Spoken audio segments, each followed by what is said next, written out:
Hi everyone, I'm here to talk to you about intros and conclusions like I told you I would. And I have a PowerPoint that I'm going to display. Oops, but it's not letting me. Give me a second to get the right one up. And I'm going to sort of go back and forth between this PowerPoint and the essay so we can kind of look at the introductions and conclusions that I'm trying to show you here. So I'm going to be talking to you about the three new essays, and if you watch this before you choose to read an essay, that's cool. I'm going to be talking mostly about the introductions and conclusions, so won't spoil any of the body paragraphs. All right, so the first one, oh, and let me just say, disclaimer, I couldn't find essays that weren't COVID related, so I apologize for that. There's just so much being published right now that's related to the virus, obviously. So the first one I found on Medium. Let me go find that. I have to open the other. Sorry, I have two browser windows open right now. So I found on Medium, and I really like Medium. It's where a lot of people are doing what used to be known as blogging.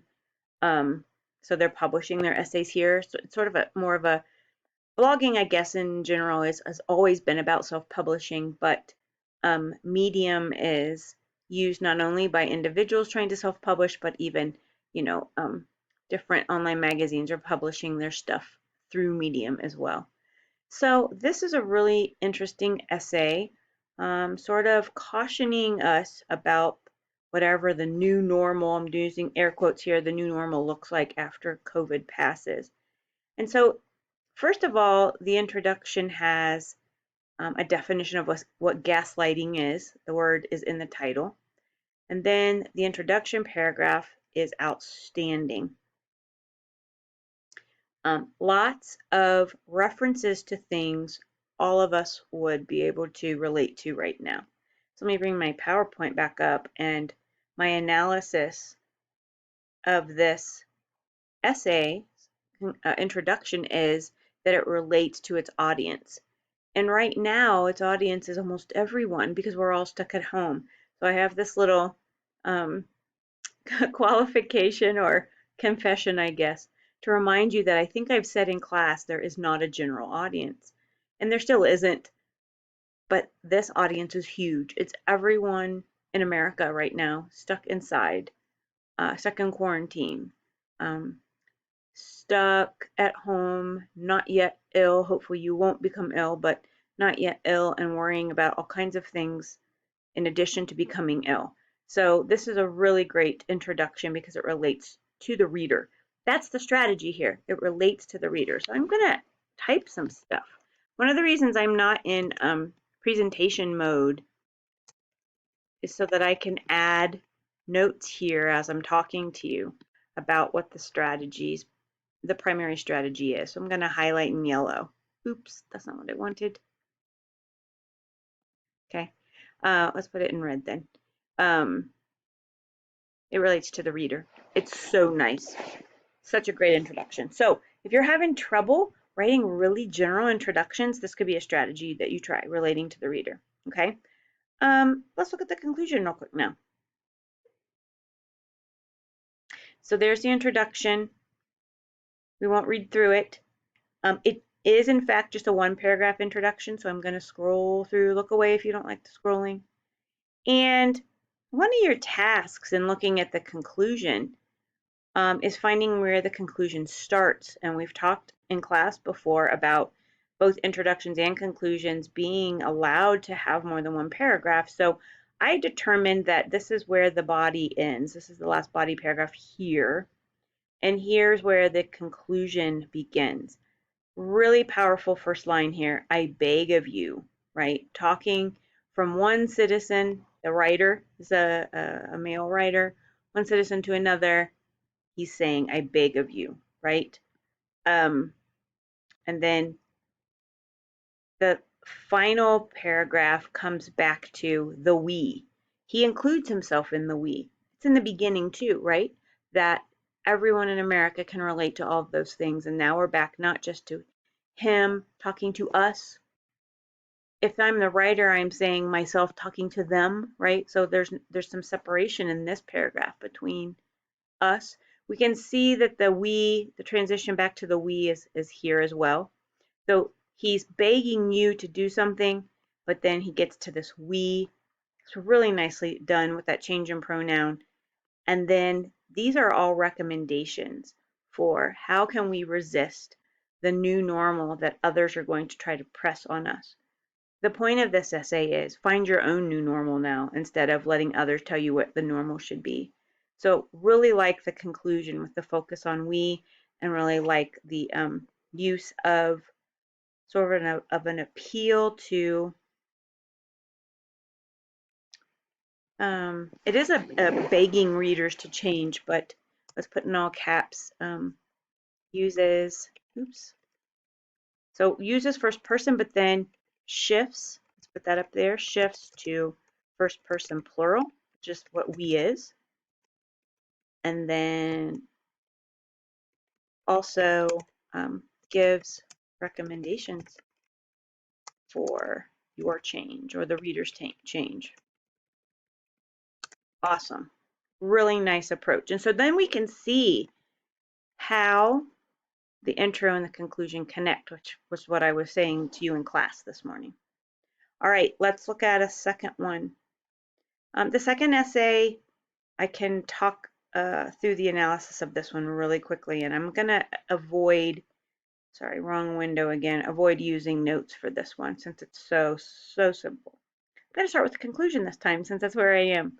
So I'll point out to you in a minute on the PowerPoint slide that I'll review this with you, that this essay is set up as the writer's interview notes. This person has interviewed a virus expert at a university, and so this essay is sort of set up in an interview format where you see question and answers. The really nice thing about the conclusion is that we get a question. You're going to see in a minute that the introduction starts with a question. And then we get a really nice place to end with this expert's testimony to us about these lessons that we have to learn. So even if, I just want to point this out, even if in an interview a question is asked early on in the interview, when you write that piece, you don't have to follow the chronological order of the information that you get from the person you're talking to. You can put that information at the end to make the piece of writing work better. So really nice choice with this last question. What's the last thing you want people to know or think about? And a really nice way to end the essay. Look away if you don't like the scrolling for just a moment.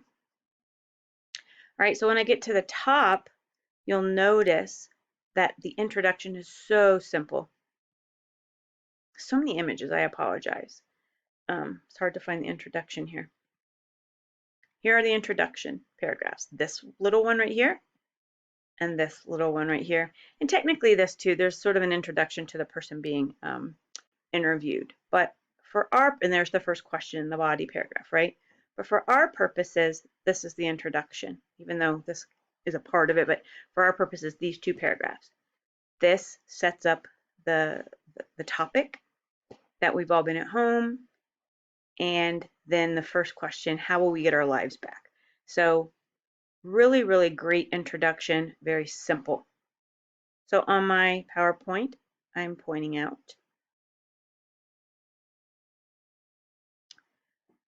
that the introduction asks a question. And if you find yourself, like I do sometimes, my introductions can be so unwieldy. And what I mean by that is they just keep going and going and going. So if you find yourself needing to practice a briefer introduction, trying something like this by just asking a question and not giving a whole lot in the beginning can be helpful.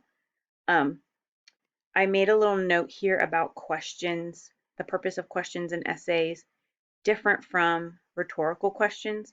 So if you're using a question to focus your essay, you should definitely make sure you answer that question. And those kinds of questions, can show up in the introduction or as transitions. And I remind you about the interview format here. And then the conclusion was the best last question that the writer could have put in there. So what are some strategies we're talking about now for introduction and conclusion? Questions, making sure you ask the biggest essential question for your essay at the beginning, and then maybe answering a final question at the end could be a really nice strategy. We're not going to be able to cover every strategy for introductions and conclusions in this video, obviously, so just trying to give you some options that I think maybe we haven't talked about in class before. All right, last essay is about a dog. So at least this one is less serious and sad than some of the others. Let's go back to the intro. So this intro starts with a little anecdote. It's in first person, very familiar. Writer and her husband sitting on a couch, talking about getting a dog. There's some humor, there's some sarcasm, and then we also get some self-deprecation. I mean, there's like so much packed into this little paragraph. So I think the focus here, strategy-wise, is personal anecdote with some humor. Showing who you are as a writer in the beginning, even though you're still introducing your topic. And her topic is adopting a puppy during the pandemic. Okay, so really nice strategy. Very quick, very brief introduction paragraph. The middle of the essay is sort of about training the dog, about spending time with the dog and how they feel relieved and stuff like that. And then when we get to the end, check this out. Fabulous, short. I mean, I think we've all been told that our conclusions must be, here are some of the silly rules we've heard, 5 sentences at least, or something a little longer. Look at this. It's 2 sentences, and we get a reference back to Barry. We are reminded that Barry is really there to make their lives better during this crisis. And then there's this focus on they have plenty of time to train the dog. I mean, it's not said there, but lots of time to figure it out. So we're getting references back to stuff we've already read about training the dog and fitting the dog into their lives. Really, really fantastic conclusion. It sort of proves to you that you shouldn't leave everything you want to say for your conclusion, that you should develop those ideas in the body, and then the conclusion should be very brief at the end. So I think the strategy for the third essay in both cases is brevity. Okay, brevity is another word for being brief.